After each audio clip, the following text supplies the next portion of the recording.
Blackstone Audiobooks presents Jean-Paul Sartre in 90 Minutes by Paul Strathern. Introduction. Jean-Paul Sartre was the most popular philosopher in history during his lifetime. His work was known to students, intellectuals, revolutionaries, and even the general reading public the world over. Two main reasons account for this unprecedented popularity, neither of which has to do with Sartre's abilities as a philosopher. First, he became the spokesman for existentialism at the opportune moment, when this philosophy filled the spiritual gap left amidst the ruins of Europe in the aftermath of World War II. And second, his later adoption of a revolutionary stance against authority struck a chord in the era of Che Guevara, worldwide student unrest, and sentimental sympathy for the Cultural Revolution in Communist China. Where politics was concerned, Sartre wrote about almost everything. Alas, events proved him wrong about almost everything. Sartre's earlier philosophy is another matter.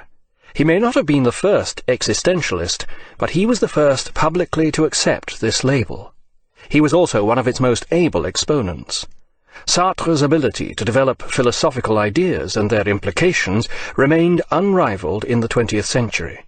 But this was done with imaginative brilliance rather than analytic rigor. As a result, he was dismissed with contempt by many orthodox thinkers who claimed that neither he nor existentialism had anything to do with real philosophy. Existentialism was the philosophy that showed the ultimate freedom of the individual, succinctly encapsulated by the nightclub singer Juliette Greco: "Whatever you do, you become." Existentialism could be as shallow as this, and, in the hands of Sartre, as profound as any contemporary philosophy. It was the exciting and personally involving philosophy of action, or, to its critics, the ultimate theory of introspection, bordering on solipsism, the belief that only I exist. Yet all are agreed that in Sartre's hands existentialism became a revolt against the European bourgeois values that lay in ruins after World War II. The bourgeoisie, essentially the middle class, came to stand for all that existentialism was not. It was impossible to be an existentialist and a bourgeois. Sartre's life and works. Jean-Paul Sartre was born a bourgeois. His father was a young naval officer who died of a fever in 1906 when Sartre was 1 year old. Sartre was to describe this as the greatest event of my life. Had he lived, my father would have lain down on top of me and squashed me. Having been denied this Oedipal fantasy, Sartre claimed that he grew up with no sense of filial obedience, no superego, no aggressivity. He had no interest in authority, nor any wish to exercise power over others. So it comes as something of surprise that this saintly childhood gave rise to an undying hatred for the bourgeoisie, and any middle-class habits or values associated with this worthy section of the community, a lifelong need to combat any sort of authority, and a desire to establish psychological dominance over all who came into close contact with him. Sartre was to examine, with the brilliance of genius, the intricate workings of his mind, but more obvious points often eluded him. Sartre's mother, Anne-Marie, along with her saintly infant, returned home to live on the outskirts of Paris with her father, Karl Schweitzer, uncle of the African missionary Albert Schweitzer. Grand-père Schweitzer was a typical French patriarchal figure of the period. He dressed in elegant suits and a Panama hat. His word was law in the otherwise entirely female household, and he was constantly unfaithful to his wife. In his autobiography, Les Mots, Words, Sartre remembered him as a handsome man with a flowing white beard who was always waiting for the next opportunity to show off. He looked so much like God the Father that he was sometimes taken for him. Here surely was a superego straight out of central casting. But Sartre refused to acknowledge his grandfather in this vacant psychological role. Young Jean-Paul and his mother were treated like the children of the household, and Sartre came to regard Anne-Marie more as a close sister than as a mother. Unlike the father figure that he claimed he didn't need, This mother-sister figure was to become an essential requirement for the rest of his life. Judging from all descriptions, including his own, Sartre appears to have had a blissfully happy childhood. Surrounded by doting females, young Jean-Paul's ego quickly expanded to make up for its lack of a superior element. As if sanctity were not enough, the child saint now declared to himself, "I am a genius." No one contradicted him. Even grandfather swept him into his arms and called him "my little treasure." With characteristic obtuseness, Sartre was later to declare, "I hate my childhood and everything that survives from it." Unlike other conceited little brats who come to the conclusion that they are a genius, Sartre had the imagination, endurance, and exceptional mind necessary to fulfill this self-appointed role. Young Sartre was soon filling exercise book after exercise book with long tales of knightly adventure and heroism. It was now that Sartre suffered from the accident that was to mark his appearance for life. While on a seaside vacation, he caught a cold. In those days the medical profession had a respectability that far exceeded its actual ability, and the young boy's cold was allowed to develop disastrous complications. As a result, Sartre suffered from leucoma of his right eye, which led to strabismus and a partial loss of vision. In brutal, unmedical language, he now had a grotesque squint, with one all but blind eye left in a permanent oblique stare. But solipsism can soon overcome even such blemishes, and Jean-Paul's childish idyll continued. Then something really awful happened. His mother had the thoughtless effrontery to marry again. Jean-Paul was horrified. He was no longer the centre of Anne-Marie's attention, and the new Madame Moncey moved to faraway La Rochelle with her usurper husband Joseph. At the age of 12, the awkward, wall-eyed child travelled to the port of La Rochelle to live with his mother and Joseph Moncey. In Sartre's autobiography, written in his 50s, his 43-year-old stepfather is remembered with a vividness that speaks of deep feeling. "My mother did not marry my stepfather for love. He was not very pleasant, a tall, thin man with a black moustache, uneven complexion, very large nose." The authoritarian and utterly bourgeois Monsieur Moncey was ideally cast for the role of the wicked stepfather. He was rich, lived in an opulent mansion, and was an eminent citizen in a provincial city of impeccable provincial complacency. Joseph Moncey was president of the local Delaunay-Belleville shipyards. He ran his business efficiently, in old-fashioned capitalist style. Any threat of a strike was preempted with a lockout until hunger resolved the issue. Every evening after work he would call his stepson into the glittering front salon, where he would give him additional lessons in geometry and algebra. In keeping with his general demeanour, Monsieur Moncey preferred the orthodox approach to teaching. Persistent failure to arrive at the correct answer would result in a slap. Meanwhile, the little prig in his smart Parisian knickerbockers was greeted with whistles of derision by his less fashionable fellow pupils at the lycée. This baptism of fire induced self-sufficiency and introversion. Sartre was not one to be cowed by bullies. His undefeated egoism developed into a full independence of mind.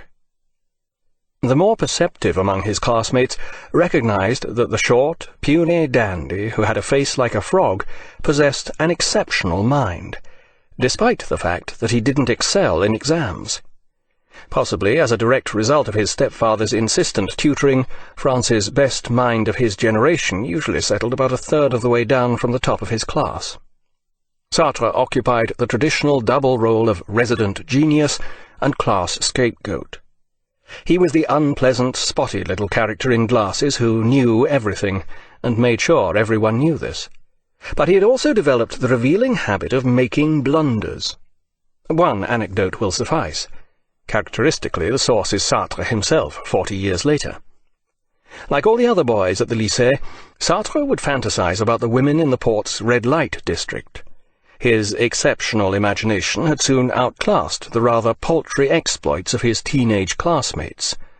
"I told them that there was this woman with whom I went to the hotel, that I met her in the afternoon, and that we did what they said they did with their whores. I even asked my mother's maid to write me a letter. Dearest Jean-Paul. They guessed my trick. I confessed, and became the laughing stock of the class. These were tough times. World War I had broken out, and many of Sartre's fellow pupils were living alone with their mothers, their fathers having been called to the front. The carnage in the trenches took its toll, and his bereaved classmates took out their grief-fueled aggression on anyone perceived to be in a position of weakness. Sartre developed a mental toughness as well as a certain ambivalence. He refused to conform just to join a gang of thoughtless idiots, but he longed to be accepted. He wanted to be popular, but on his own terms. This ambivalence, too, would remain lifelong. But in the privacy of his room, the little frog face with the wall eye would become a prince. Seated at his desk, the boy who kept consoling himself, "I am a genius," was already starting on the impossible task of becoming one. The exercise books filled with tales of romantic chivalry had given way to autobiographical texts, and now he began to write entire novels. By the age of 14 he had completed his second novel, Getz von Berlichingen, about a medieval German tyrant. This reaches its climax when the tyrant's subjects rise up against him, destroying the local mills and weaving shops, some of which bear more than a passing resemblance to shipyards. The tyrant is finally put to death in ingenious and excruciating fashion. His head is shoved through a hole in a steeple clock so that it emerges at the Roman numeral 12. The tyrant sweats out his last moments of life in increasing anguish as the arm of the clock rises second by second toward the point where it will decapitate him at noon. This combination of anguish, violence, and mortal extremity were to be hallmarks of the mature writer, in whose works they retain all the immediacy of adolescent angst. The intense teenage growing pains that Sartre now experienced were to leave an indelible mark. At this age, such feelings are often inextricably mixed with awakening philosophical questioning. Part of Sartre's genius was his ability to retain this combination and the emotional intellectual force it generates in a young mind growing into awareness and bewilderment. In 1919, Sartre began stealing money from his mother's purse. This he used to curry favor with his classmates, buying them exotic cream cakes and rum barbars at a smart local cafe. Sartre's joy at his popularity, the sickly taste of the cakes, is undermined by guilt and uncertainty, an underlying sourness.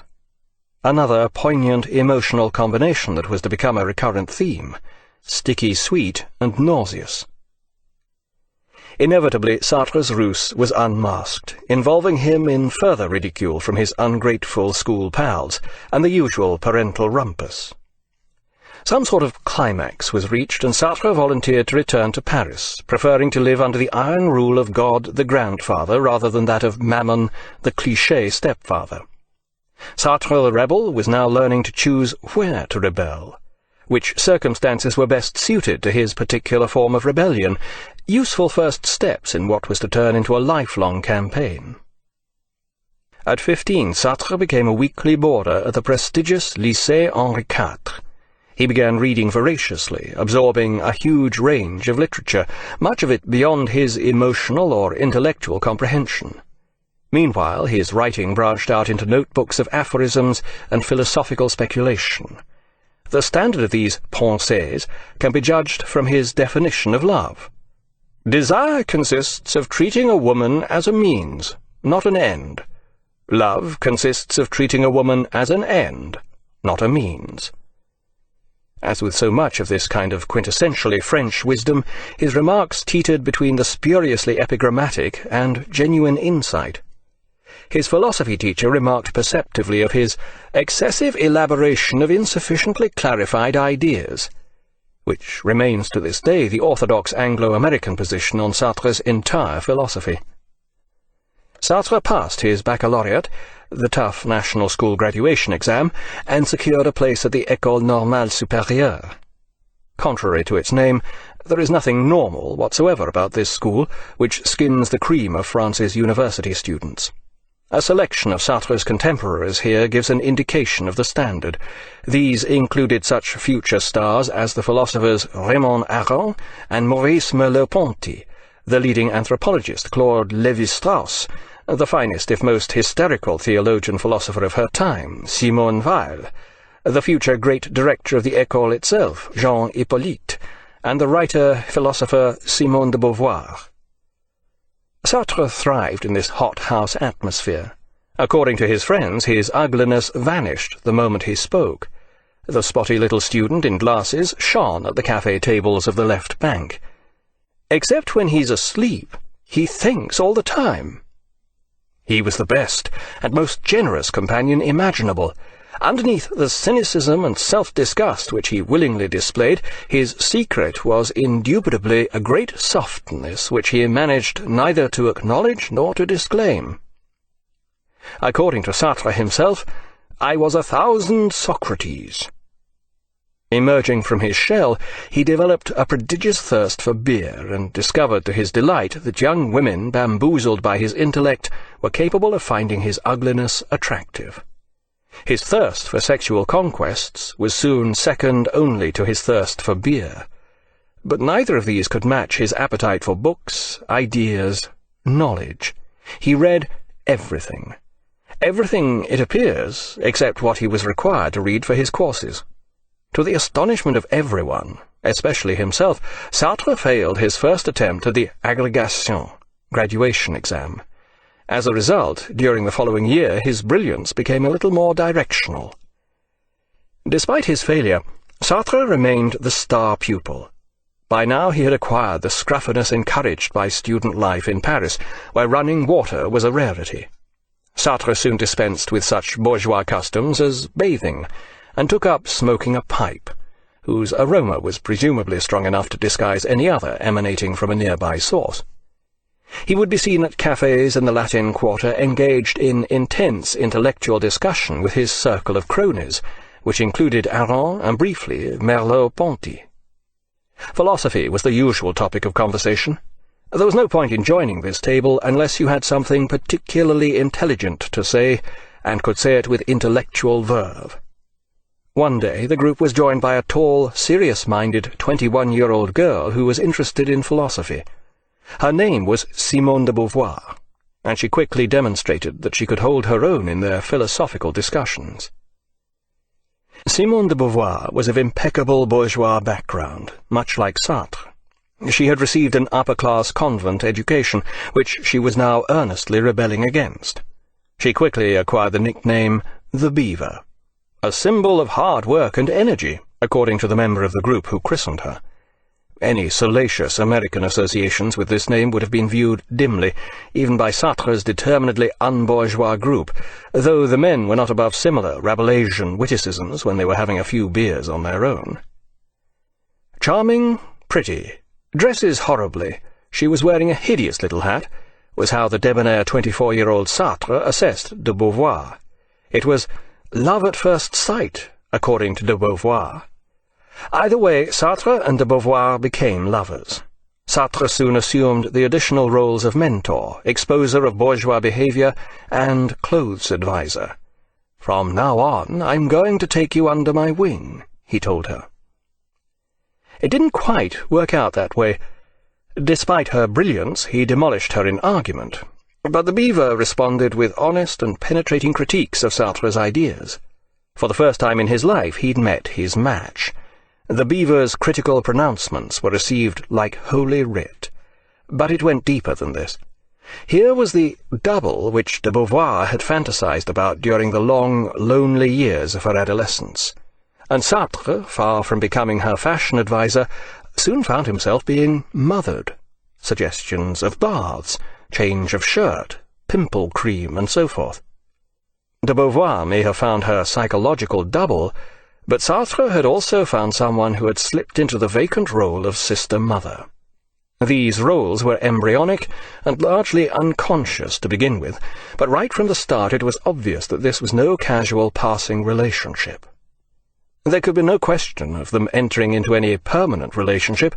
That would have been bourgeois. Even the idea of regarding themselves as a couple was philosophically unthinkable. Bourgeois domesticity, cohabitation, fiancé, conventional affection, such dangerous elements had to be avoided at all cost. No, theirs would be an open relationship, they decided, no strings attached. The student lovers studied, ate at cheap left-bank bistros, made love, discussed ideas in the cafes, in bed, walking in the Jardin de Luxembourg, and studied and read, and studied and read, and explained, and studied again during the hot summer weeks, and then they took their agrégation. When the results of the philosophy exam were posted, Sartre was first, de Beauvoir second. The cream of France's coming intellectual generation left trailing in their wake. Cosy university days over, the student lovers now had to face the real world. Teaching for de Beauvoir, military service for Sartre. In true intellectual fashion, they decided to define their relationship. Sartre stated his position.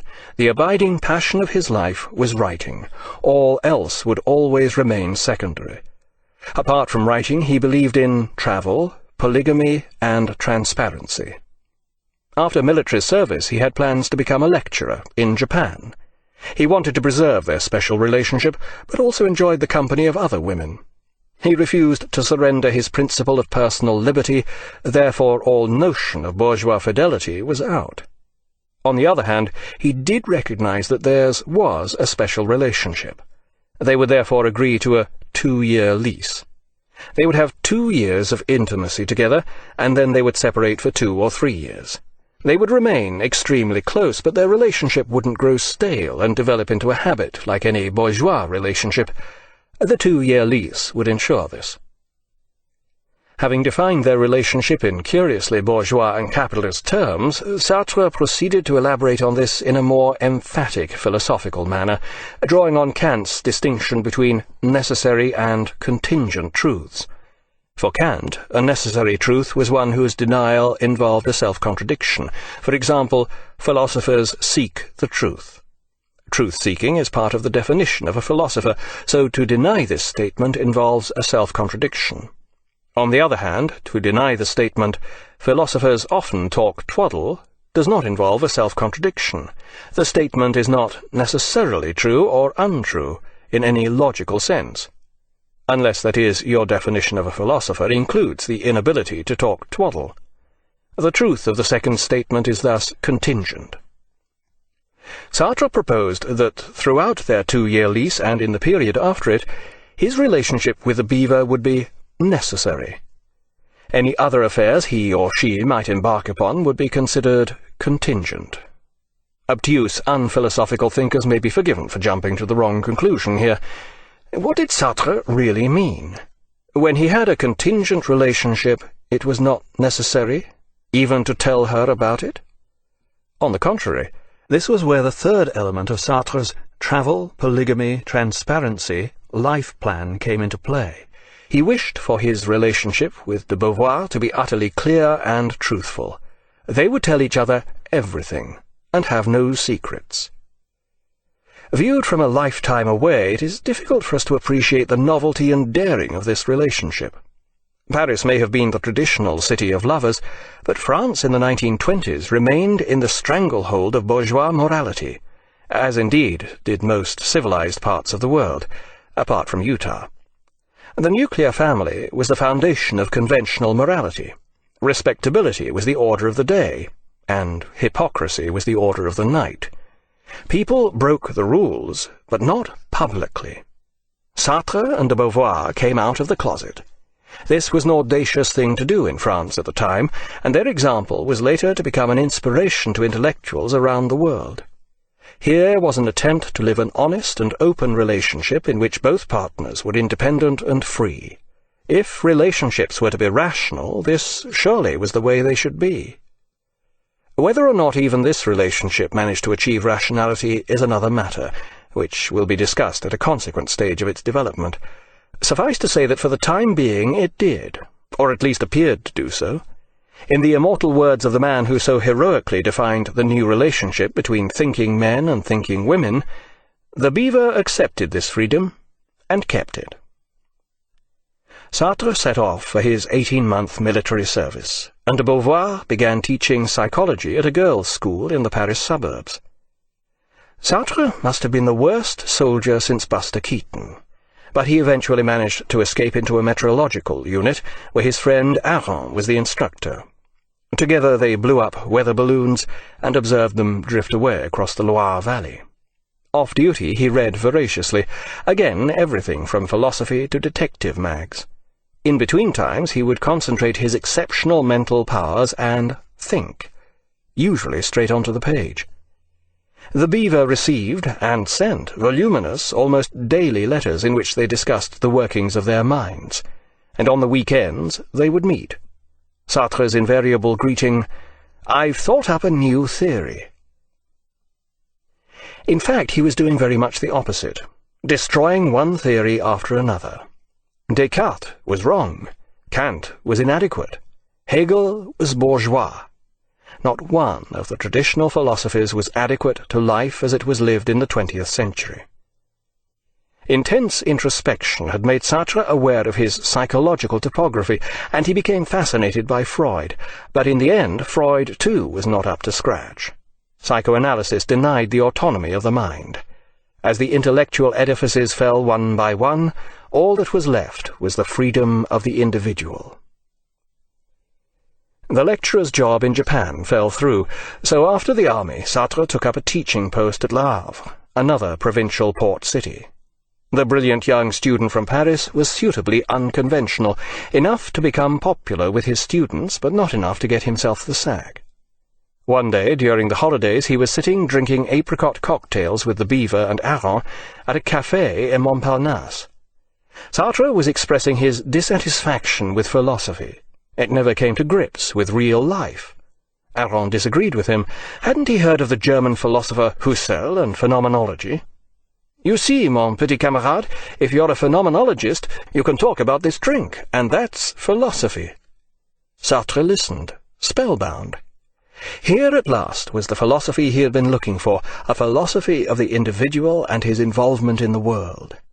Sartre applied for a grant to study Husserl, and in 1933 set off to spend a year at the French Institute in Berlin.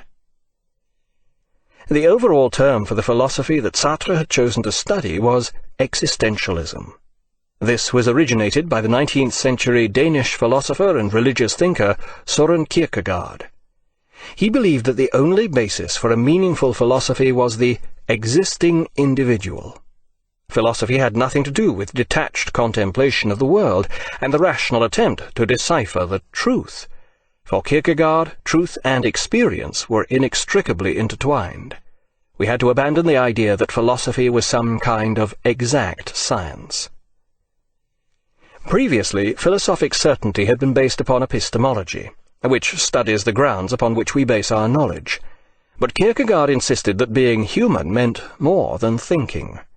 We are not just reasoning minds with a body attached. Human beings are not simply, or even primarily, knowers. They also desire, choose, act, suffer, and experience a wide range of emotions which color their experience. These, too, are all an integral part of experience. They are all involved in what it means to be human. This was what real philosophy should be about, according to Kierkegaard. It should be existence philosophy, i.e., existentialism, a word he coined. Kierkegaard's philosophy stressed the irrational element in human existence, thus turning all previous philosophy on its head. Typically, he said, "The first thing to understand is that we do not understand."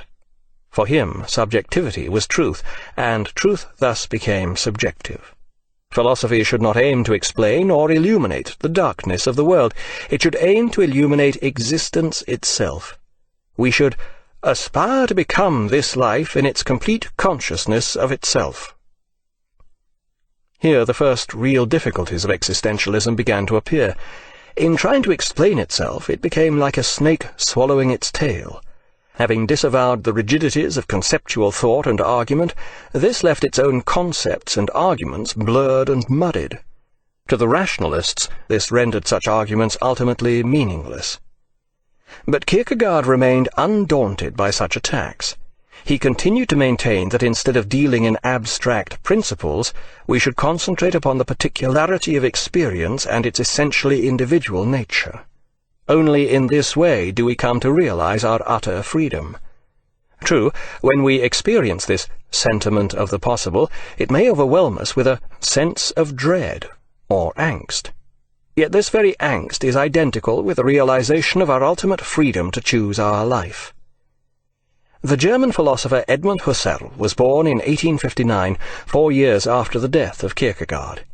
His work is now regarded as a development of the existentialist tradition, though he was far from being a direct follower of Kierkegaard, and in fact disagreed with him on several fundamental points. Unlike Kierkegaard, Husserl retained a certain belief in traditional philosophy, at least in its aims.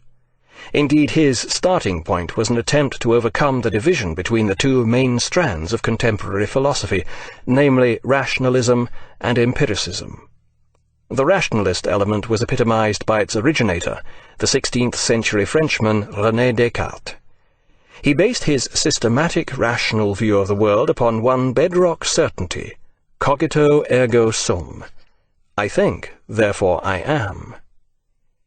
The empiricist argument was most forcibly put by the 18th-century Scotsman David Hume, who maintained that we can know nothing for certain apart from what we actually experience. Even such things as causality can never be certain, for we never actually experience one thing causing another, simply a succession of events. Husserl tried to resolve this dichotomy by seeking some fundamental level which underlay both points of view. He declared that only by analyzing the immediate experience that precedes systematic thought can we discover the philosophical ground upon which such things as logic and mathematics, i.e., the domain of reason, are based. We must return to the immediacy of reality as it presents itself to our experience. This could be done only by analyzing the raw material of consciousness prior to the presuppositions or theories that we so habitually impose upon it. In other words, we must deal with the basic phenomena of our experience. To this activity Husserl gave the name phenomenology. In this way, Husserl sought to turn philosophy into an exact science. Mental acts could be described in a way that freed them from our prejudices about the objective nature of the world.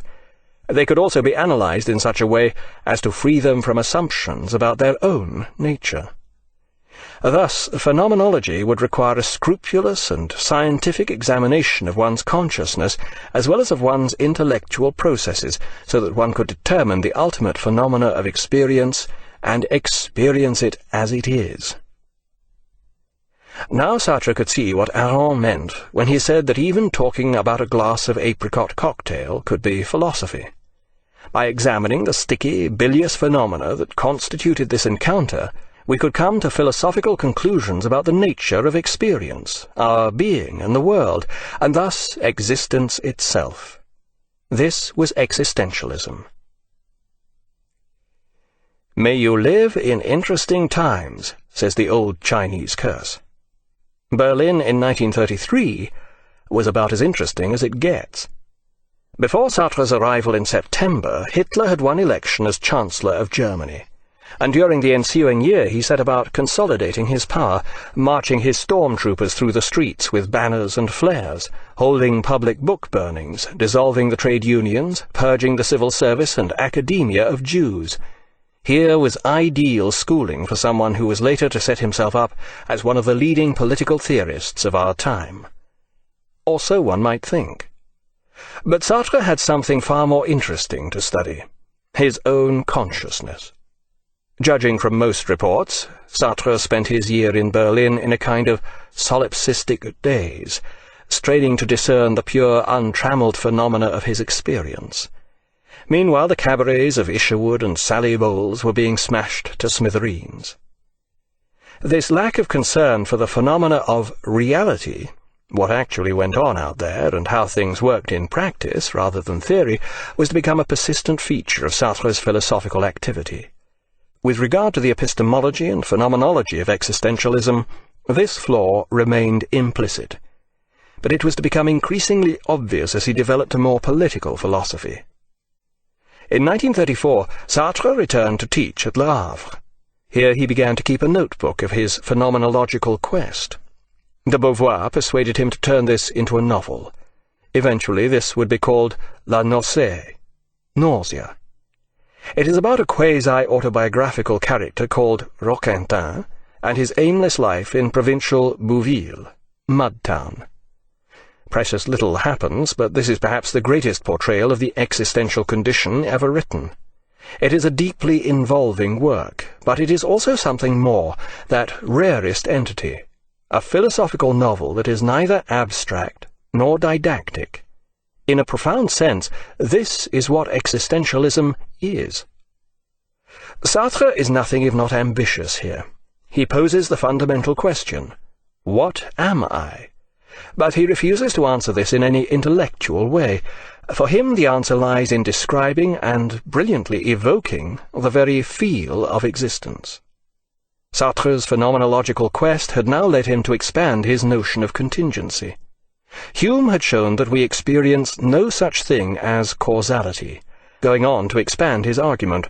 Necessity is something that exists in the mind, not in objects. In other words, we impose it on reality.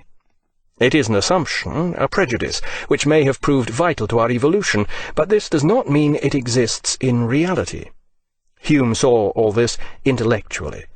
Sartre's brilliance was to realize the truth of this in experience, i.e., existentially.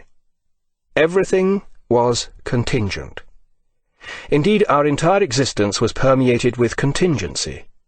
Looked at in this way, the familiar skin of cause and effect, necessity and so forth, which cover the world, simply melts away. Take, for example, what happens when we look in the mirror. To begin with, we see something familiar, but the longer and more profoundly we scrutinize what we see, the more unfamiliar it becomes. In the same way, this unfamiliarity can extend to our entire existence. We thus exist free from all necessity, all certainty.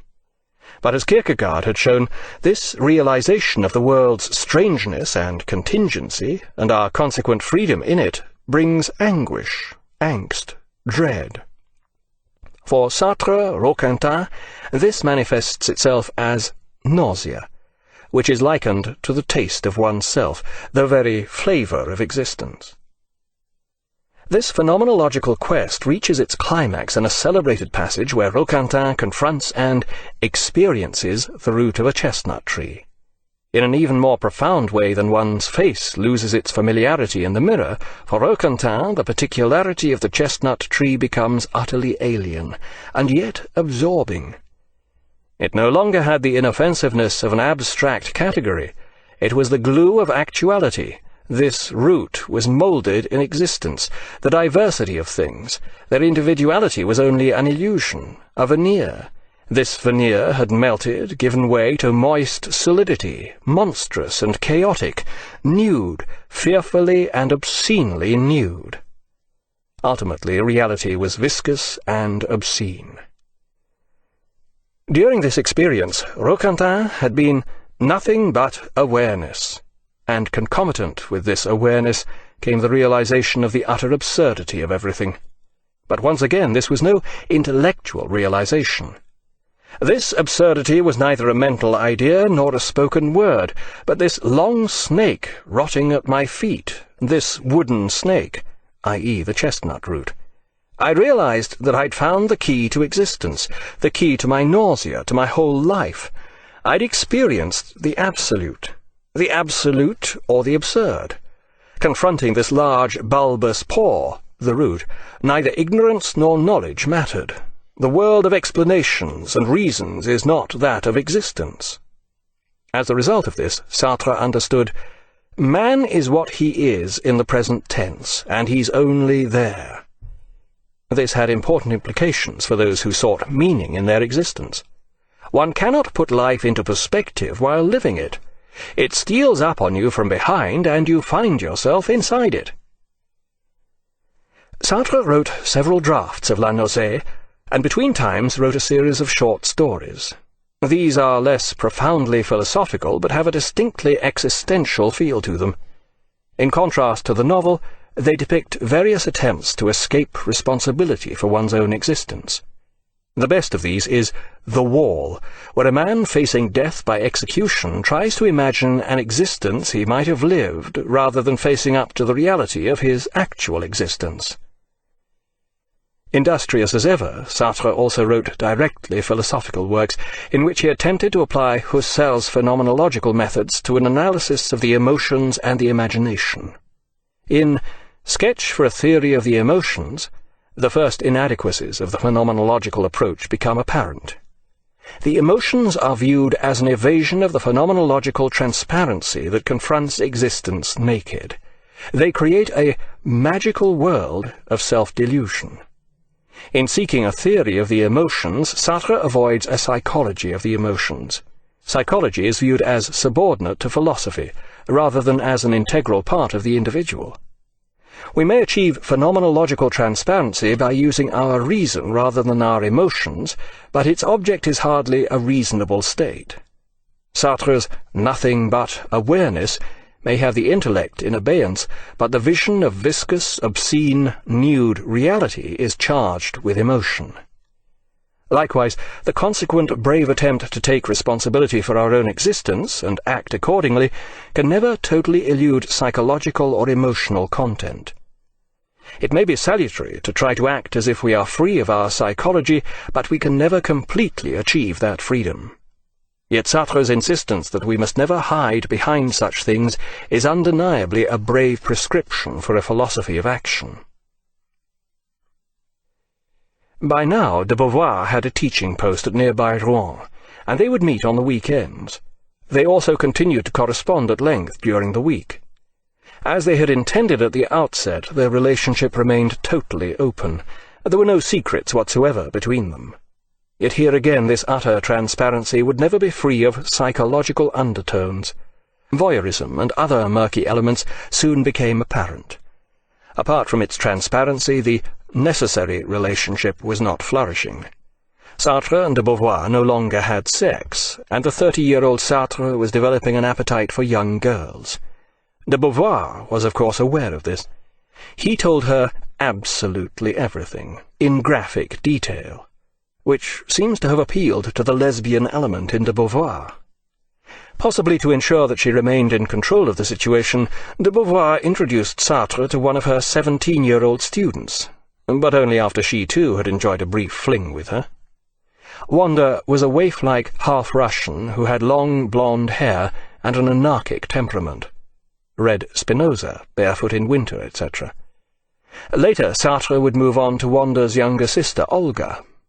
Throughout, Sartre and de Beauvoir retained the exemplary transparency between themselves, but where the others were concerned, a web of deceit to match any bourgeois provincial hypocrisy was soon being spun. Sartre's other attempt at utter transparency was also not quite what it seemed. Years before even such accredited pioneers as Aldous Huxley, Sartre began experimenting with mescaline. It was under the hallucinogenic effects of this drug that he saw the vision of the chestnut tree root that he described in La Nausée. Whether it was mescaline or his own psychology that caused him to see ultimate reality as viscous and obscene is difficult to tell, and in a way irrelevant. La Nausée is presented as a work of fiction, and Sartre's brilliant rendition of his vision is a consummate metaphor for phenomenological transparency, though this was not a first. Here literature was way behind art. A quarter of a century earlier, a similarly brilliant metaphorical deconstruction of our suppositions about reality had been achieved by the Cubists. In 1937, Sartre managed to secure a teaching post in Paris and was able to return to his beloved left bank. Once again he could write in the cafes. This was not an affectation. The left bank had been the thriving Latin Quarter, student district of Paris, since well before the time of the poet François Villon in the 15th century. Many of the houses were centuries old and lacked even basic facilities, such as stoves, for heating or cooking, and reliable plumbing. The occupants of such accommodations spent much of their time in the countless cafes and cheap restaurants that had sprung up to remedy this domestic oversight. In April 1938, La Nausée was published, followed a few months later by a collection of Sartre's short stories entitled Le Mur, The Wall. Both were received with critical acclaim, establishing Sartre as the coming left-bank literary figure. In 1939, his Sketch for a Theory of the Emotions was published to somewhat less acclaim, but it nonetheless added to his intellectual street cred. Sartre was on the brink of fame, but Europe seemed to be on the brink of war. Sartre, however, had spent a year in Berlin and knew the reality behind Hitler's aggression. "I know the state of mind of the German people. Hitler couldn't possibly dream of going to war," he assured his friends. "He's definitely bluffing." Next day, Hitler invaded Poland, and the French army was mobilized. Within 24 hours, Europe was at war, and Sartre was in uniform. "The war divided my life in two," Sartre wrote later. He was to emerge from this experience completely transformed, in all but the acumen of his political judgment. Sartre was posted to a meteorological unit at the Eastern Front, overlooking the Rhine Valley. The Germans could never attack here. France's eastern border with Germany was protected by the impregnable Maginot Line, the last word in modern defence.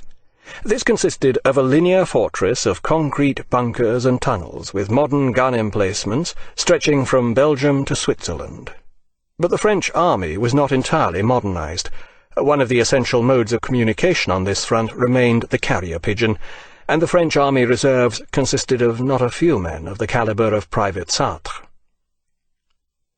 Apart from the distraction of sending up a couple of weather balloons each day, Sartre was utterly committed to his work. Unfortunately, this had nothing to do with the army's work. Sartre was well into the first draft of his next novel, and was busy studying Heidegger with a view to completing a really big book on philosophy. The sight of a private reading a book of impenetrable German metaphysics, which even to Germans reads like a code, doesn't seem to have bothered Sartre's patriotic colleagues, or even come to the notice of his officers. Sartre's existentialist ideas were developing fast. "In light of our contingency, and thus the absurdity of our existence, we must take complete responsibility for our lives," he explained in his almost daily, pages-long letters to the Beaver. "We have no right to bemoan our fate. Each individual wills his own destiny. He wills his character, and even the circumstances under which this character acts.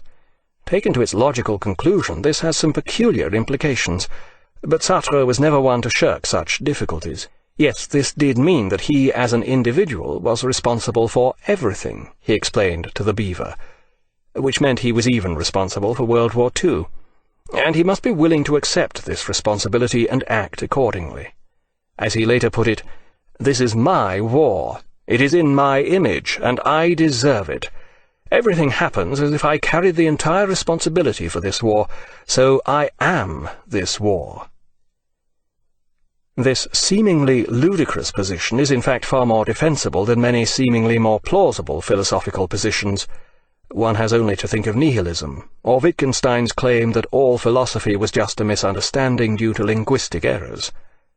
As we have seen, Sartre's existentialism has its roots in both Hume's empiricism and Descartes' rationalism. Taken to their extremes, both of these veer toward lonely solipsism. Hume, we do not actually experience the individual existence of others. Descartes, if everything except "I think, therefore I am" is uncertain, then the existence of others must also fall into this category. Sartre merely grasps the bull by the horns. He shows the implications of both Descartes and Hume. It may go against all common sense, like most philosophy and much of modern science, but if we are true to our own consciousness, and fillet out all accepted prejudices and assumptions, Sartre's is a defensible position. It is also a brave one, filled with an almost Nietzschean fortitude and optimism. "This is my lot. I will make the best of it. If I am free to change my life, I must be responsible for my life. We may draw the line at the multiple sclerosis sufferer, or the snatched hostage forced to live chained in a dungeon, but something akin to Sartre's existential attitude informs both Stephen Hawking and several of those who survived as Beirut hostages. Such people accept what is determined in their fate, and yet overcome this with their remaining freedom. They do, in one sense, take responsibility for their entire life. Traditional philosophers object to Sartre's position by insisting that philosophy should describe what is, not what ought to be, no matter how morally laudable this may be. But existentialism insists upon plunging philosophy into action, so it's not surprising that it should at least partly appear to be a strategy for living. Admittedly, this comes close to being morally coercive, but at this stage Sartre's idea of good was sufficiently open-ended to exclude his existentialism from the charge of being merely a system of morality in disguise. Only later, as his existentialism became more socially involved, would this change.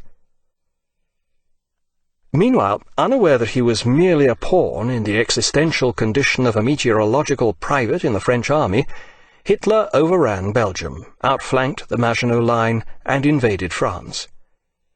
They have overstretched their resources and will be unable to defend such a large front, Sartre reassured de Beauvoir.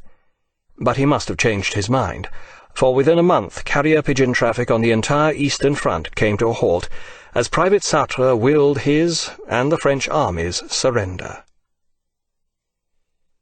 Sartre was now able to travel to Germany to study Heidegger in his native land, in a prisoner-of-war camp. Their conditions were no laughing matter. Even so, Sartre continued with his reading program as indefatigably as if he were still at the front line defending his native land. Heidegger held the key. It was he who had taken existentialism the next step beyond Husserl's phenomenology. Heidegger's main work was Sein und Zeit, Being and Time, published in 1927. In this he denies traditional viewpoints such as those of Descartes and Hume. As an individual I am not, and can never be, a detached observer of the world, one whose utmost certainty is that he thinks, Descartes, or that he has experiences, Hume. No, primarily I am aware of myself as an existent being in the midst of a world. For Heidegger, my utmost certainty is my Dasein, literally being there, more helpfully translated as my being in the world. Heidegger's concept of being is contrasted with knowing, through thought or experience, and the abstract concepts that arise from this knowing. Such concepts do not capture the individuality and specificity of my being in the world. This latter, and attaining a deeper awareness of it, is the business of philosophy.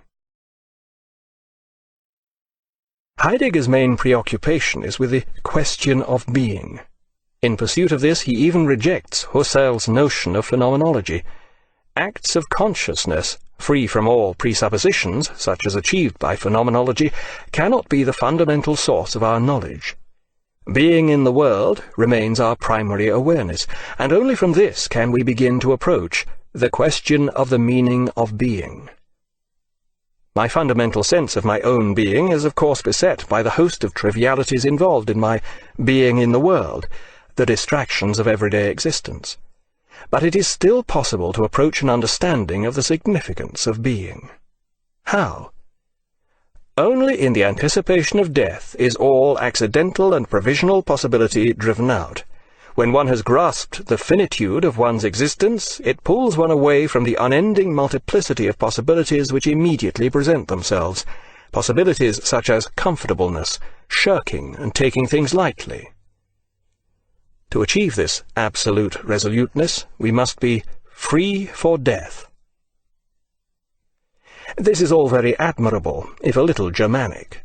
But why should we not seek out comfort, diversions, and relax a bit? Because this is not the way to understand the meaning of being, according to Heidegger. But why is such activity necessary? Or alternatively, does such activity, or even the words that describe it, have any meaning at all? This, like many other concepts Heidegger uses, remains woolly and devoid of exact definition. Indeed, the jargon he generates in trying to describe these woolly concepts often degenerates into the very word mysticism he deplores. 2 examples will suffice. Temporality gets experienced in a phenomenally primordial way in Dasein's authentic being a whole, in phenomenon of anticipatory resoluteness. Or, The wherein of an act of understanding which assigns or refers itself is that for which one lets entities be encountered in the kind of being that belongs to involvements, and this wherein is the phenomenon of the world. And this is far from Heidegger at his worst. But back to Heidegger's more intelligible arguments. For many people in early 20th century Germany, Heidegger's life would have appeared to be the epitome of comfortableness, shirking, and taking things lightly. He lived the life of a university professor, complete with a well-appointed lodge in the Black Forest. His highly ambivalent attitude toward the Nazis reeked of shirking, to say the very least, and he certainly took the Nazi period lightly enough not to issue any later apology for it. But the strengths and weaknesses of Heidegger's philosophy should not be identified with the strengths and weaknesses of the man himself. At any rate, Sartre didn't, and this is what concerns us here. Yet even taken at face value, Heidegger's arguments are not always what they seem. Underlying his earnest exhortation to shun creature comforts, face up to things, and take life seriously, are hidden assumptions which are at extreme variance with certain contemporary attitudes. For instance, in the aftermath of Nietzsche's epoch-making pronouncement, "God is dead," many now believe that life itself has no overall purpose. There is no such thing as good or evil, and thus life has no transcendent value or meaning, in which case it is futile and can even be regarded as an absurd joke. Millions die of famine in Africa through no fault of their own. A jovial nonentity of limited talent and ambition becomes the most powerful man on earth. So what right do we have to claim for our own existence the privilege of utmost seriousness? Likewise, we spend much of our time shirking, relaxing from the hardness and suffering of existence, or facing up to ultimate questions about it. This shirking is often called enjoying yourself, which leads to happiness, the goal of right-minded philosophies from Aristotle to the present day. This enjoyment of life, or shirking, can range from reading high literature to knitting woolly socks, Heidegger's favourite hobby, and as to comfortableness, without it there would be no civilization or thought of any kind. Culture, from mathematical reasoning to operatic sentimentality or poignant penny flute playing, requires comfortable leisure for its creation. Caught without woolly socks, having lost the key to my mountain lodge on a snowy night in the Black Forest, my thoughts do indeed turn to the question of being, but in a rather more practical sense than Heidegger had in mind. This is no ridiculous example. By Heidegger's criteria, my frigid thoughts in the snowbound woods would have been shirking the issue. Heidegger's philosophy is just as rooted in the primacy of thought as that of Descartes. Sartre understood this and saw it as his task to divert Heidegger's profound analysis of being from thought into action. He sought to return it to Kierkegaard's original existentialism, where philosophy was concerned with subjective life, the choices and acts of the individual. But first, instead of philosophy involved in action, it was necessary for the philosopher himself to become involved in some action. Sartre was determined to get out of his prisoner-of-war camp, which he finally managed in March 1941. According to the legend, he escaped. In fact, he managed to obtain a forged medical certificate, which ensured his release and return to Paris on compassionate grounds. Had he escaped, it is unlikely the Germans would have issued him a free rail pass to Paris. And he would have been on the run with no identity documents, whereas in fact he lived quite openly, resumed his old teaching job in the suburbs, and found a room just around the corner from Beaver. Amidst the bleak discomfort of Nazi-occupied Paris, Sartre sat down to write his philosophical masterpiece, L'être et le néant, Being and Nothingness. This was to be no ordinary achievement. For a start, the final draft of Sartre's work occupied more than 700 pages. This required more paper than was easy to come by in a city beset by wartime shortages, where it was difficult to come by enough bread, consisting of chaff and sawdust, although the café where Sartre wrote still served coffee, made with ground roasted acorns. As is evident from its title, Sartre's work was heavily influenced by Heidegger, and not just its ideas. There are long passages in which Sartre allows his normally pellucid prose to become bogged down in a morass of jargon. Being a truly creative writer, Sartre refused to take on Heidegger's jargon wholesale and set about inventing his own impenetrable terminology. Fortunately, the main message of Sartre's philosophy is radiantly clear and can be conveyed with a minimum of existentialist gobbledygook. This was to be no ordinary book of philosophy, as he explained to de Beauvoir. There will be a few boring passages, but there will also be a few spicy ones. One concerns all holes in general, and the other focuses on the anus and love Italian style. To avoid disappointment, I had better reveal that we will be concentrating on the philosophical rather than the speleological aspects of this work. First, an explanation of the title, L'être et le néant. This delineates between human consciousness, or nothingness, néant, and being, or thingness, être. As Sartre explained, consciousness is total emptiness, since the entire world is outside it. Thus consciousness is outside the realm of matter, i.e., it is not matter in the jargon, and for this reason it remains beyond the realms of mechanistic determinism. It is free. Here Sartre's notion of being deviates from that of Heidegger. For Sartre, being is the conscious being of the individual who has the power to organize his awareness of the world. Husserl's phenomenology had returned consciousness to the vivid and intense awareness of artists and biblical prophets. Once again, consciousness became awful, threatening, hazardous, with havens of grace and love. But Sartre goes beyond this. We do not arrive at a fundamental awareness of ourselves by simply being more profoundly conscious, as, say, in a mescaline-induced vision. No, we do this by our actions.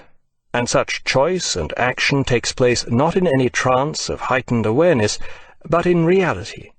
On the street, in a town, in the midst of a crowd, a thing among things, a person amongst people.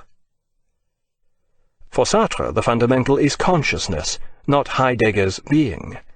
But consciousness cannot exist in a vacuum. It must be conscious of something. Here is where Sartre's philosophy becomes one of action. Unlike Heidegger, his main focus is not on the nature of being, but on its two aspects. These he distinguishes as the in itself, en soi, and the for itself, pour soi. The in itself is everything that is without consciousness.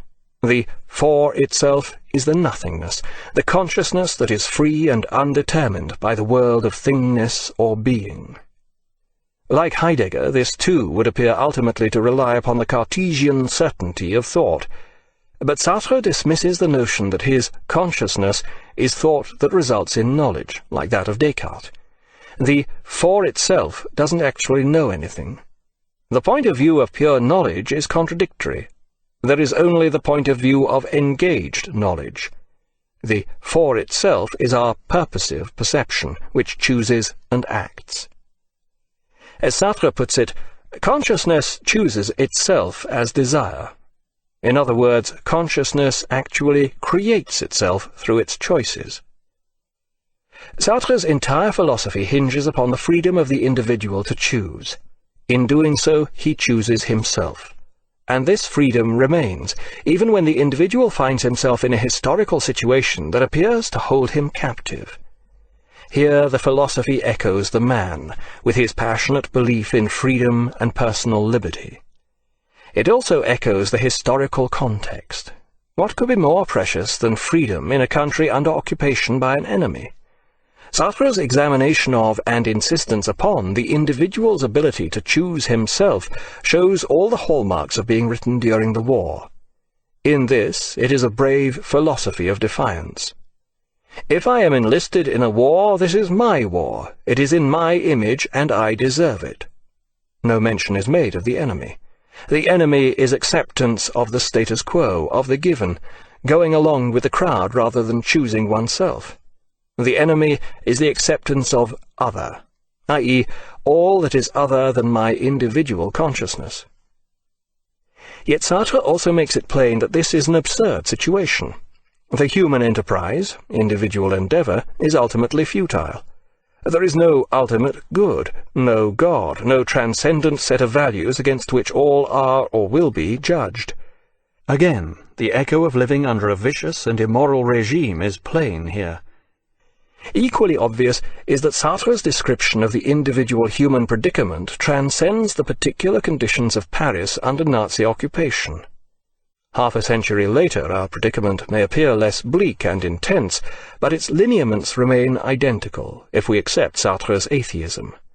Nowadays we may be inclined to a more optimistic view, but in the strict sense the human condition remains absurd and futile. These two words were to become existentialist favourites, to the point of cliché. Among the more trivial café philosophers of the left bank, they became a shibboleth. If you didn't consider life to be absurd and futile, you couldn't possibly be an existentialist. In light of this, it's worth examining these two key words a bit more closely. What precisely do they say about the lineaments and nature of our individual predicament? Futile comes from a Latin word meaning outpouring, i.e., overflowing or leaking from a jug, to no purpose. Nowadays it tends to mean ineffectual, incapable of producing any worthwhile or lasting result. Absurd originally meant out of harmony, and now means not conforming to reason or custom. But the English use of this word has humorous connotations which are often entirely lacking in continental European usage. For Heidegger, the human condition was something of utmost seriousness, and even for Sartre it was no laughing matter. Ironically, it is the pragmatic and humour-oriented attitude prevalent in the English-speaking world which would appear more in need of existentialism than po-faced continental seriousness. Our common-sense attitude frequently tends to a shallowness devoid of philosophic content. Existentialism's attempt to delineate the individual predicament can lend a certain background depth to the wafer-thin I of modern Western self-understanding. Futility and absurdity can be self-enhancing as well as self-defeating. But back to being and nothingness. The enemy is the acceptance of other, insisted Sartre. Here Sartre was approaching the solipsism of his early attitude toward the war. Curiously, he was supported in this view by his contemporary Gabriel Marcel, who was in fact the first French philosopher to embrace existentialism. In Marcel's view, as far as the individual was concerned, society is expressible as a minus sign. Marcel was able to escape the charge of solipsism by embracing Catholicism. Sartre's individual was utterly alone. The other is the hidden death of my possibilities, asserted Sartre. But as previously mentioned, consciousness is consciousness of something. Consciousness, nothingness, has an object, being. Sartre thus escapes the strictest solipsism, which maintains that I am the only thing that exists, and the so-called outside world is merely part of my consciousness. But Sartre's position still leaves his individual consciousness very much on its own out there. In the end, he is forced to resort to a convoluted argument of higher jargon. This boils down to the common-sense reasons we all accept for the existence of others in the private reverie known as our life. Now that others have been admitted to the other, Sartre can introduce a morality.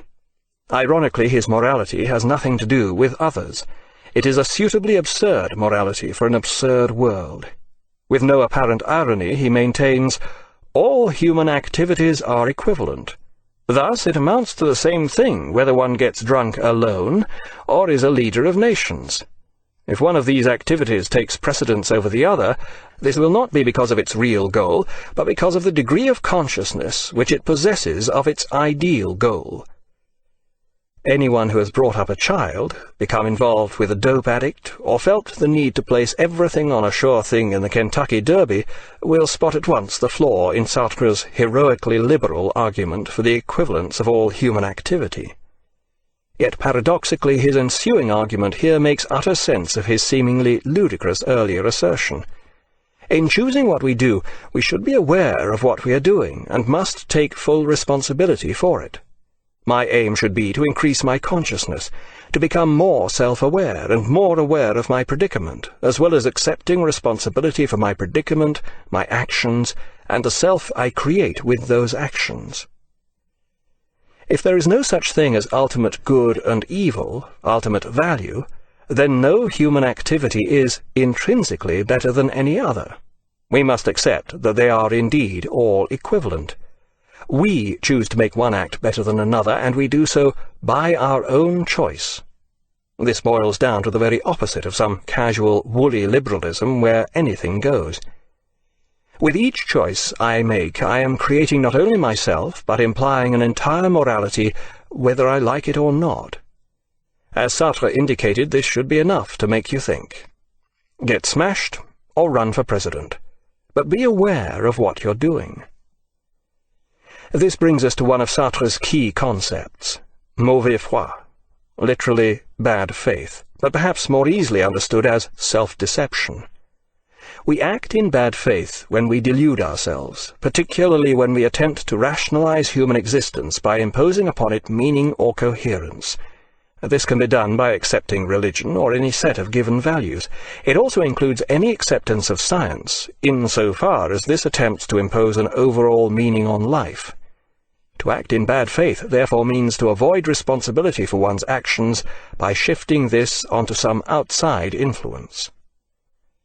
Another key concept of Sartre's existentialism is that existence precedes essence. This means that a human being first of all exists, encounters himself, surges up in the world, and only defines himself afterwards, according to Sartre. There is no such thing as human nature because there is no all-seeing God to have a conception of it. A human being is nothing else but what he makes of himself. He exists only as much as he realizes himself. He is thus nothing more than the sum of his actions, nothing else but what his life is. Sartre's explanation of human behavior inevitably falls foul of the usual psychological interpretations. One has only to consider the concept of the subconscious, its influence on our actions, and its role in the formation of personality. Sartre attempted to overcome such objections by proposing his own existential psychoanalysis. In Being and Nothingness, he uses this to interpret a variety of human actions. His main argument is as follows: what I am is nothingness, which is an absence of being. What I long for is the being that surrounds me, which I lack. Sartre argues that our desires and the actions we take are tributaries of this flow towards being. I desire the world. I desire to possess it, and indeed to be it. In a certain sense, I actually become the objects I possess. Thus, by possessing something, my nothingness becomes being. This echoes the process by which my nothingness becomes being in the eyes of others. More than that, it serves to protect me from this reifying infliction by giving my nothingness something to shelter behind. Much the same thing happens when I destroy or consume something. I appropriate it and destroy its impenetrability to me. Such analysis is taken to its logical extreme with an existentialist interpretation of what happens when I smoke a cigarette, a lifelong 2 packs a day passion of Sartre's. In his view, smoking is also an acquisitive and destructive action. My cigarette is the world. As I smoke it, I destroy it and absorb it. The fact that this may be destroying me is not even considered. This would be an abrogation of my responsibility for the world, presumably. My freedom is choosing to be God, claims Sartre, a choice which is manifest and echoed in all my actions. L'être et le néant ends with yet another convoluted argument, which characteristically appears both philosophically interesting and spurious in equal measure. Every human reality is a passion. It attempts to lose itself in order to become being, at the same time becoming the in itself which escapes contingency, the thing which causes itself, which religions call God. Thus the passion of man is the opposite of the passion of Christ, for man loses himself as man so that God may be born. But the idea of God contradicts itself, and we lose ourselves in vain. Man is a useless passion. L'Être et le Néant was published in 1943 in Nazi-occupied Paris. It attracted little attention beyond those who considered themselves philosophers. Fortunately, this latter group was, and remains, considerably larger in France than in any other country, with the exception of Ireland, where the entire population falls into this category. As a result, word soon began to spread from the few who had actually read the book to those who wished to talk about it as if they had. Existentialism, with its handy nihilistic slogans, "Existence is futile," "Man is a useless passion," and so forth, soon swept the left bank. In 1945, World War II came to an end. The anti-fascist Allies were victorious in Europe, but Europe lay in ruins. The futility of this absurd situation was apparent to all. Existentialism spoke of such things in the language of now. There was no such thing as ultimate justice. Millions had died, and those who survived had little else to believe in but their own individuality. France had been humiliated, and now had a need for heroes, preferably cultural. This was, after all, France. It was necessary to show that there had at least been heroic spiritual resistance to German barbarism. Picasso filled the artistic slot, despite the fact that he was Spanish, and Sartre filled the literary one. He had, after all, written a few articles for the Resistance press. Under the pressure of popular acclaim, Sartre even went so far as to write a short book explaining existentialism in simple terms. Called L'existentialisme est un humanisme, translated as Existentialism and Humanism, Sartre and existentialism now became France's intellectual export to the world. Already the hero of the left bank, he now became famous among intellectuals everywhere. He even began travelling and giving talks about existentialism. The old religions had failed. This new religion of atheism and defiant despair precisely matched the mood of the time. Juliette Gréco became famous, singing existentialist songs in the cellars of the Latin Quarter, and Jean-Paul Sartre sat at his table in the Café de Flore, with Simone de Beauvoir at the next table writing his philosophy. The singer in her black outfit and the café philosopher on the Boulevard Saint-Germain joined the Eiffel Tower and Notre-Dame among the tourist sites of Paris. But Sartre didn't sell out. It was not in his nature to conform to anything, let alone fame and success, bourgeois concepts reeking of bad faith. He continued with his philosophical development, as ever writing, novels, plays, articles, books. And when his podgy, hopelessly unathletic body began to falter under this constant driving, he resorted to the chemical life. Working all day, every day, arguing and drinking into the early hours, Sartre kept himself going on uppers and downers. To keep his mind ticking, turn it off, wind it up again, and every now and then set off the alarm. Then the beaver would take him on vacation, discreetly disappearing while he entertained his latest intellectually dazzled young existentialiste. Sartre believed in being unpredictable. Indeed, his whole philosophy was posited on this. So it comes as something of a surprise that his philosophical development had all the unpredictability of a runaway steamroller. Beginning from an almost solipsistic individuality, it became increasingly engaged with the world, society at large, the political situation. Engagé was to become another existentialist buzzword. After the useless passion of being and nothingness, and the first outreachings of existentialist psychoanalysis, existentialism flowered into a humanism. L'existentialisme est un humanisme is Sartre's clearest exposition of existentialism. Within a few years, this 30-page work had been translated into every major world language.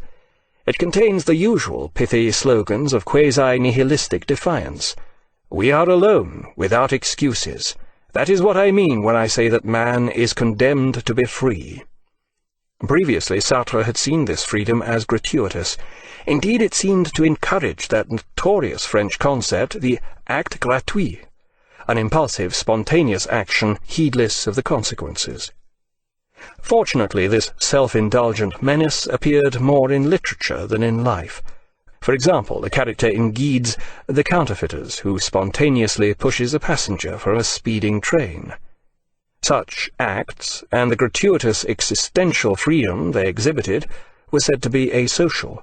They showed how the true individual existed outside society, beyond its mores. Judges tended to a similar view, ensuring that the perpetrators of such acts remained in this existential predicament for as long as possible. But Sartre's insistence on our gratuitous freedom was little more than his first realization of what existential freedom actually meant. It was, in a way, a purely philosophical realization.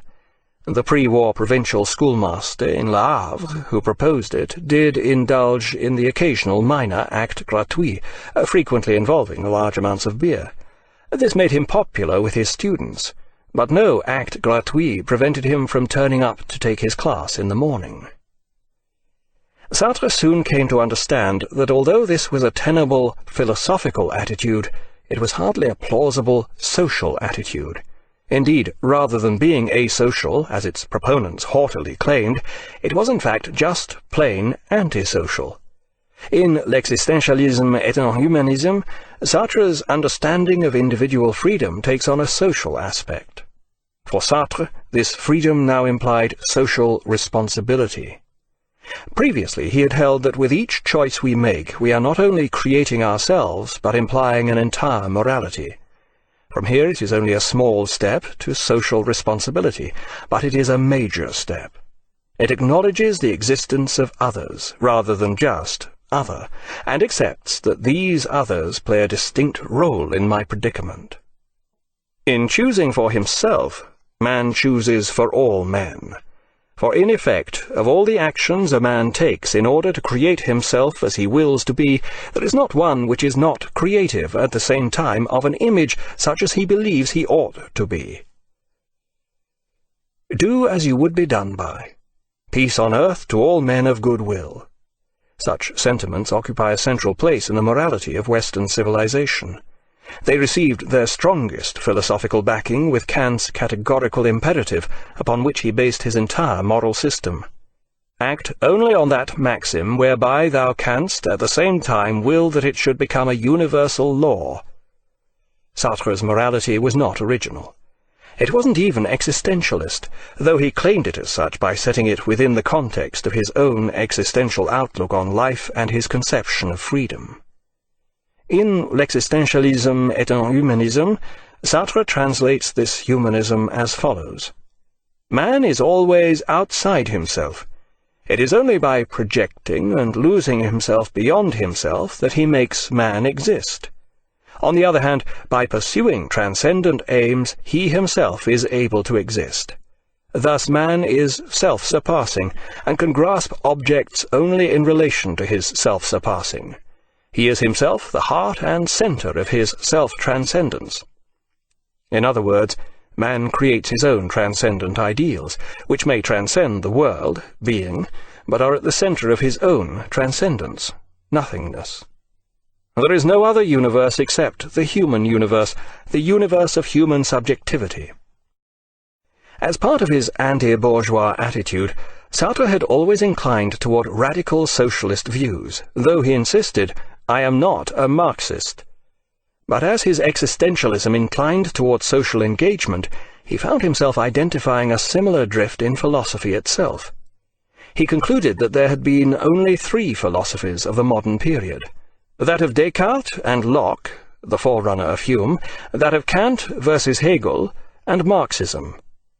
He soon began to see existentialism as a parasitical system living on the margin of knowledge which at first it opposed, but into which today it seeks to be integrated. In no time he was maintaining that Marxism has reabsorbed man into the idea, and existentialism seeks him everywhere where he is, at his work, in his home, in the street. By 1952, Sartre had become a Marxist. But, individualistic as ever, he refused to become a member of any political party, and perverse as ever, his chief bête noire became the Communist Party. I consider that true Marxism has been completely twisted, falsified by the Communists. Previously he had been a revolutionary for philosophy. Now he became a philosopher for the revolution. Radical movements around the world took heart from his writings. He made revolutionary pronouncements on the issues of the day. In South America, in the Africa emerging from colonial rule, even in Maoist China, Sartre's books were read and his ideas debated among intellectuals. He visited Russia and communist Eastern Europe, attempting to steer his revolutionary ideas between the rock of totalitarianism and the hard place of existential freedom. His pronouncements were used and misused by the concerned authorities and freedom movements to their own ends. As ever, Sartre's readings of the political situation bore little relation to political reality. Ideas remained his forte. Here, indeed, was a futile existence in an absurd world. But there was undeniable bravery in the position he chose to adopt. His right-minded but simplistic stance during the Algerian War of Independence against France ensured that his flat was twice bombed by French right-wing extremists. On another occasion he stood alone on his soapbox outside a car factory which had been seized by the workers, delivering a speech of solidarity through his megaphone while the armed police lined up to storm the gates. Neither the police nor the workers paid any attention to his intellectual analysis of the situation. He remained essentially a one-man band of idealistic awkwardness. But through his magazine, Les Temps Modernes, his voice spread across France, Europe, and the world. Accompanied by de Beauvoir, he met Castro, visited Prague after the Russian invasion, had tea with the commander of the Red Chinese Army. Back in Paris he continued to write obsessively, driving himself on Coridane, a legally available amphetamine-based upper. The result was Logorrhea, vast books filled with convoluted dialectical and Marxist-inspired arguments which never came to any conclusion.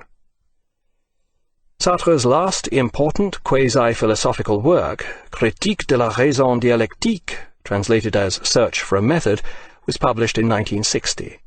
In more than 750 pages he tried to work out his relationship to Marxism. "I believe that only a historical approach can explain man," he now maintained. His ideas echoed Marxist historicism, whose deterministic critique of the development of civilization and dialectical analysis of historical change appealed to his intellectual outlook. He remained a Marxist, but inevitably it had to be his kind of Marxism. Classical Marxism had failed to adapt to the particular circumstances of history, geography, economics, and what have you. But Sartre's main criticism of Marx himself may yet prove prophetic. In Sartre's view, Marx had not laid enough emphasis on the question of scarcity. Yet in analyzing this problem, Sartre once again let his ideas run away with him. All human relationships are governed by scarcity, he maintained. Even when there appears to be overproduction, scarcity appears in the form of a scarcity of consumers. The basic rule of civilization in its present stage of development remains kill or starve. Even the violence that leads to conflict is internalized scarcity, and so forth. Yet among all the nonsense, flashes of the old genius remained, especially in the plays he continued to write. In these the artist was better than the intellectual. The enemy, be he assassin or torturer, is often made to appear a tragic hero, trapped in a situation from which he feels there is no escape. He understands what he is doing and is responsible for his acts, but cannot do otherwise. In the words of the leading Sartrean critic Philippe Todi, such enemies are victims of their own acts and crucified by their own intentions, prisoners at the bar of history and yet with no executioner but themselves. These victims are the last representatives of a Christian sensibility in a world where God is dead, but neither history nor love can take his place. In 1964, Sartre was awarded the Nobel Prize for Literature, specifically for his autobiography of his childhood, Les Mots, Words, rather than for any of his philosophical or political writings. Inevitably he rejected the prize, insisting, "The writer must refuse to let himself be transformed by institutions." Although suffering from increasing ill health, Sartre continued to issue intransigent political pronouncements on the events of the day in his magazine Les Temps Modernes, and to head all manner of street demonstrations against the authorities. Right-wing extremists replied with slogans such as "Shoot Sartre," and the police longed to lock him up, but he now had a friend at court.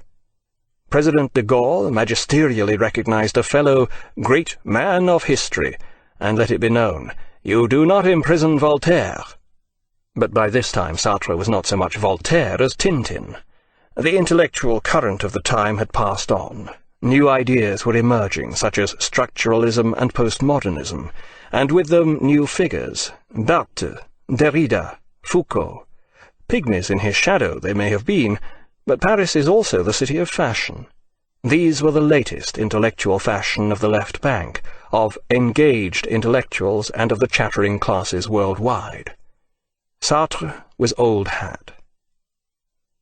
As the 60s became the 70s, Sartre increasingly paid the price for living the chemical life, his Faustian bargain which had enabled him to work harder than others and live harder than others.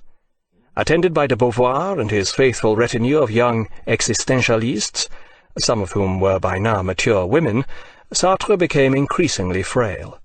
The pills, the writing, the drinking, the smoking, the women. He had to cut down on them all in the end. On April 15th, 1980, at the age of 74, Sartre died. His funeral, 4 days later, attracted a spontaneous crowd of more than 25,000 followers as it made its way through the Latin Quarter, past the cafes where he had written his finest works. The denizens of the left bank, the most disrespectful audience in the world, had come to pay their last respects to the most disrespectful hero of them all. From Sartre's writings. Man is condemned to be free. Existentialism and humanism. The world of explanations and reasons is not that of existence. Nausea. The essential thing is contingency. In other words, by logical definition, existence is not necessity. To exist just means to be there. What exists simply appears and lets itself be encountered. You can never deduce it. Nausea. The first effect of existentialism is that it puts every man in possession of himself as he is, and places the entire responsibility for his existence upon his own shoulders. Existentialism and humanism. It is inadmissible that a man should pass judgment on man. Existentialism does away with this sort of judgment. An existentialist will never take man as the end, since man is still to be determined. Existentialism and humanism. Atheistic existentialism, of which I am a representative, maintains that if God doesn't exist, there is at least one being whose existence comes before its essence, that is, a being which exists before it can be defined by any conception of it. That being is man, or as Heidegger calls it, human reality. Man first of all exists, encounters himself, surges up in the world, and defines himself afterwards. Man is not definable because, to begin with, he is nothing. He will not be anything until later, and then he will be what he makes of himself. Existentialism and humanism. Being is the world, the other. Nothingness is the human reality, the radical negation by means of which the world is revealed. Human reality is what causes this nothingness to be outside being, being and nothingness. Consciousness is complete emptiness, because the entire world is outside it, being and nothingness. My acts cause values to spring up like partridges, being and nothingness. Man is a useless passion, being and nothingness. Hell is other people, in camera. Chronology of Sartre's life. 1905. Jean-Paul Sartre born in Paris. 1906. Sartre's father dies. 1917. Sartre's mother marries Joseph Mancy. Sartre follows his mother and stepfather to La Rochelle. 1920. Sartre returns to Paris. 1924. Enters École Normale Supérieure. 1929. Meets Simone de Beauvoir. Finishes first in philosophy agrégation. 1931. Begins teaching at Le Havre. 1933. Spends year in Berlin. 1938. Publication of La Nausée, Nausea, brings renown. 1939. Publication of Esquisse d'un théâtre des émotions, sketch for a theory of the emotions, his first mature philosophical work. Outbreak of World War II, for which Sartre is responsible. Sartre called up and serves in meteorological unit. 1940 to 1941. Prisoner of war. 1943. Publication of L'être et le néant, Being and Nothingness, his major philosophical work. 1944. Starts magazine Les Temps Modernes. 1945. Publication of L'existentialisme et un humanisme, Existentialism and Humanism.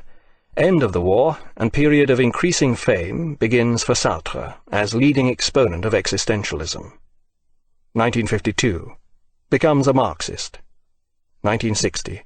Publication of Critique de la raison dialectique, translated as Search for a Method.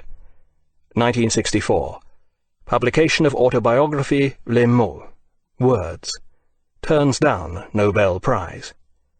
1980. Death of Sartre in Paris, aged 74. Funeral becomes a public demonstration. Chronology of significant philosophical dates. 6th century BC. The beginning of Western philosophy with Thales of Miletus. End of 6th century BC. Death of Pythagoras. 399 BC. Socrates sentenced to death in Athens. Circa 387 BC, Plato founds the Academy in Athens, the first university. 335 BC, Aristotle founds the Lyceum in Athens, a rival school to the Academy. 324 AD. Emperor Constantine moves capital of Roman Empire to Byzantium. 400 AD. St. Augustine writes his Confessions, philosophy absorbed into Christian theology. 410 AD. Sack of Rome by Visigoths heralds opening of Dark Ages. 529 AD. Closure of Academy in Athens by Emperor Justinian marks end of Hellenic thought. Mid-13th century. Thomas Aquinas writes his Commentaries on Aristotle, era of scholasticism. 1453. Fall of Byzantium to Turks, end of Byzantine Empire. 1492. Columbus reaches America. Renaissance in Florence and revival of interest in Greek learning. 1543. Copernicus publishes On the Revolution of the Celestial Orbs, proving mathematically that the Earth revolves around the Sun. 1633. Galileo forced by Church to recant heliocentric theory of the universe. 1641. Descartes publishes his Meditations, the start of modern philosophy. 1677. Death of Spinoza allows publication of his Ethics. 1687. Newton publishes Principia, introducing concept of gravity. 1689. Locke publishes Essay Concerning Human Understanding, start of empiricism. 1710. Berkeley publishes Principles of Human Knowledge, advancing empiricism to new extremes. 1716. Death of Leibniz. 1739 to 1740. Hume publishes Treatise of Human Nature, taking empiricism to its logical limits. 1781. Kant, awakened from his dogmatic slumbers by Hume, publishes Critique of Pure Reason. Great era of German metaphysics begins. 1807. Hegel publishes The Phenomenology of Mind, high point of German metaphysics. 1818. Schopenhauer publishes The World as Will and Representation, introducing Indian philosophy into German metaphysics. 1889. Nietzsche, having declared God is dead, succumbs to madness in Turin. 1921. Wittgenstein publishes Tractatus Logico-Philosophicus, claiming the final solution to the problems of philosophy. 1920s. Vienna Circle propounds logical positivism. 1927. Heidegger publishes Being and Time, heralding split between analytical and continental philosophy. 1943. Sartre publishes Being and Nothingness, advancing Heidegger's thought and instigating existentialism. 1953. Posthumous publication of Wittgenstein's Philosophical Investigations. High era of linguistic analysis. This concludes the reading of Jean-Paul Sartre in 90 Minutes by Paul Strathern. Copyright 1998 by Paul Strathern. This book was read by Robert Whitfield. This unabridged recording was published by arrangement with Ivan R.D., publisher, and was produced in 2007 by Blackstone Audiobooks Incorporated, which holds the copyright. Neither this recording nor any portion of it may be reproduced or used for any purpose without prior written authorization from Blackstone Audiobooks. If you would like to obtain a complete catalogue of our titles or our monthly update telling you about new releases and our new collection of books on CD and MP3, call 1-800-SAY-BOOK. That's 1-800-729-2665. You may also obtain the same information from our award-winning website. Our address, all one word, is www.blackstoneaudio.com. Thank you.